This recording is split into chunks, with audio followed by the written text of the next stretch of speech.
everyone, this is Aprajita from evidyarthi.in. So let's continue the topics from your chapter number 1, the Indian Constitution from your book Civics. ठीक है, so topic पे आते हैं fundamental rights. अब अरे भाई फिर से भारी भरकम नाम आ गया है, लेकिन जितना भारी भरकम नाम लगता है ना आपको उससे कहीं ज्यादा इजी है. तो सर ये पता करते हैं. फंडामेंटल राइट्स बेसिकली होते हैं ह्यूमन राइट्स. ठीक है, यानी कि हम इंसानों के राइट्स, हम इंसानों के हक. ठीक है, सो वो राइट्स क्या क्या है, कितनी ज्यादा भाई.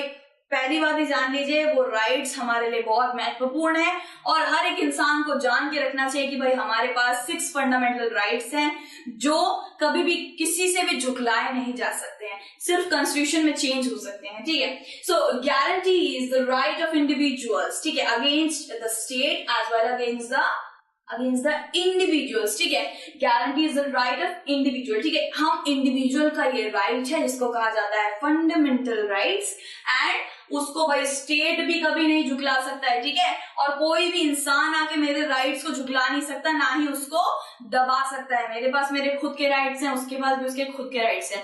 अगर मेरे पास है राइट टू इक्वालिटी, तो वो मेरी राइट को आके भाई कुचल नहीं सकता है. सबके राइट सेम है. और कोई भी स्टेट ले लीजिए, स्टेट यानी कि गवर्नमेंट बोला जा रहा है यहाँ पे, स्टेट क्या कर सकता है, मेरे राइट्स को झुकला नहीं सकता है, उन्हें मेरे से छीन नहीं सकता है, क्योंकि ये मेरा जन्मसिद्ध अधिकार है. guarantees the right of minority against the majority.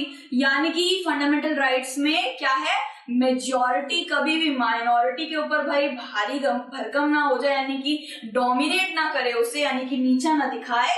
इसके लिए भी गारंटी दे रखी है भाई, दोनों ने गारंटी दे रखी है कि फंडामेंटल राइट्स में आपकी किसी भी तरीके की राइट को हानि नहीं पहुंचेगी. आपके खुद के ह्यूमन राइट्स है. Human rights basically fundamental rights कहलाए जाते हैं. फिर आ जाता है directive principle of state policy.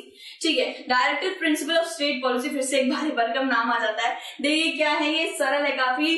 Design by constituent assembly guide the independent state to institute laws and policies. ठीक है, that help reduce poverty of masses. यानी कि क्या करता है, ये क्या है, design by constituent assembly. Constituent assembly ने क्या करा था भाई, संविधान लिखा था.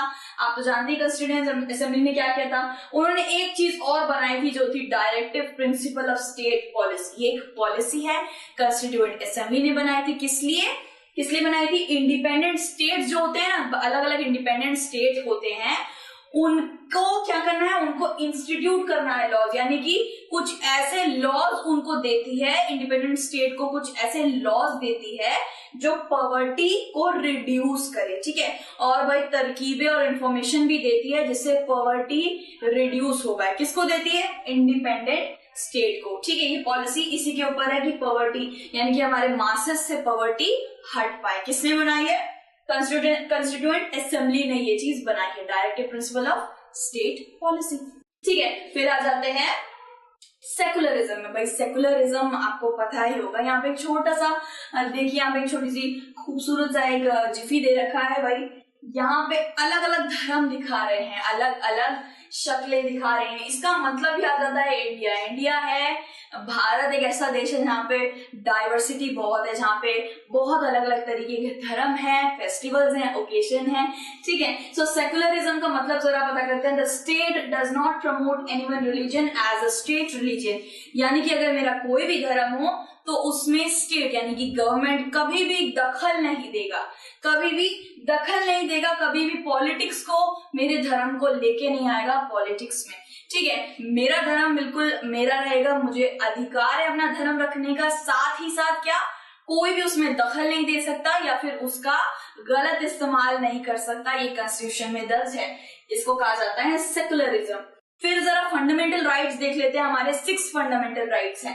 Right to equality. Right to equality मतलब कि मैं कुछ भी कर सकती हूँ. इक्वालिटी यानी कि अगर कहीं पे सिविल सर्विस के एग्जाम हो रहे हैं, कहीं पे समझ लीजिए जॉब दी जा रही है. ठीक है, सो मैं क्या हूँ, मैं समझ लीजिए किसी बढ़िया से एक प्रांत से आई हूँ, समझ लीजिए झारखंड से आई हूँ. झारखंड में ट्राइबल पीपल बहुत रहते हैं और मुझे बोला जा रहा है कि आप झारखंड से आए हैं, आपको हम जॉब नहीं देंगे. सो मेरा जन्मसिद्ध अधिकार है, इक्वालिटी है, मेरे पास सारे सर्टिफिकेट्स और मुझे जॉब क्यों नहीं मिल रही है. सो राइट टू इक्वालिटी है मेरे पास. राइट टू फ्रीडम है. फ्रीडम क्या, मैं कोई भी रिलीजन रख सकती हूँ, कहीं भी जा सकती हूँ, किसी भी देश में रह सकती हूँ, ये मेरा फ्रीडम है। ठीक है, freedom is my birth right and I shall have it. ठीक है, राइट अगेंस्ट एक्सप्लॉयटेशन। एक्सप्लॉयटेशन में बहुत अलग अलग तरीके की होती है, गुलामी कर रहा है कोई, समझ लीजिए चाइल्ड लेबर तो हमारे इंडिया में भाई बैन है। 14 साल के कम से बच्चे को चाइल्ड लेबर अब नहीं करा सकते, वरना जेल हो सकती है। ठीक है, सो मेरे पे कोई एक्सप्लॉयटेशन नहीं कर सकता है। And culture and education right, यानी कि मैं किसी भी जगह से एजुकेशन ले सकती हूँ, मुझे मेरे एजुकेशन के ऊपर कोई भी दखल नहीं दे सकता है। साथ ही साथ एक अच्छी एजुकेशन पाने का मेरा हक है। साथ ही साथ कल्चर यानी कि रिलीजन आ जाता है, मेरे रिलीजन में कोई भी दखल नहीं दे सकता है, मैं कुछ भी रिलीजन एक्वायर कर सकती हूँ और किसी से भी बात कर सकती हूँ। कल्चर एंड एजुकेशन राइट भी मेरे पास है। साथ ही साथ हमारा लास्ट राइट आ जाता है राइट टू कॉन्स्टिट्यूशनल रेमेडीज। इसका मतलब क्या होता है जरा देखते हैं। Citizen can move to a court if he और she finds its right get violated. अगर मेरे राइट यानी कि ये 5 राइट है, फिर कोई जितने भी राइट है मेरे इंसान के, एक पर्टिकुलर इंडिविजुअल के जितने भी राइट होते हैं, अगर उसमें से कोई भी वायलेट होता है, यानी कि कोई भी उसको क्या करता है खराब करने की या फिर उसको कंट्रोल करने की या मुझसे छीनने की कोशिश करता है, so I have also right to constitutional remedies. Remedy मतलब कि समाधान, उसका हल भी है मेरे पास। मैं कोर्ट में जा सकती हूँ अगर कोई मेरे राइट को वायलेट करे, उसको हानि पहुंचाने की कोशिश करे। ठीक है, सो सेकुलरिज्म भी कर लिया एंड फंडामेंटल राइट्स भी कर लिया। इसी के साथ हमारा पूरा चैप्टर कंप्लीट होता है। ई विद्यार्थी वेबसाइट जो हमारी है evidyarthi.in, उधर से आपको किसी भी तरीके की स्टडी रिलेटेड हेल्प चाहिए ना तो जरूर मिलेगी। टोटली फ्री वेबसाइट है और sample paper, question papers, e books आपको सब वहां उपलब्ध मिलेंगे। ठीक है, दूसरे एक इंटरेस्टिंग चैप्टर के साथ मिलेंगे। टिल देन अपना ध्यान रखिए। Take care, bye bye.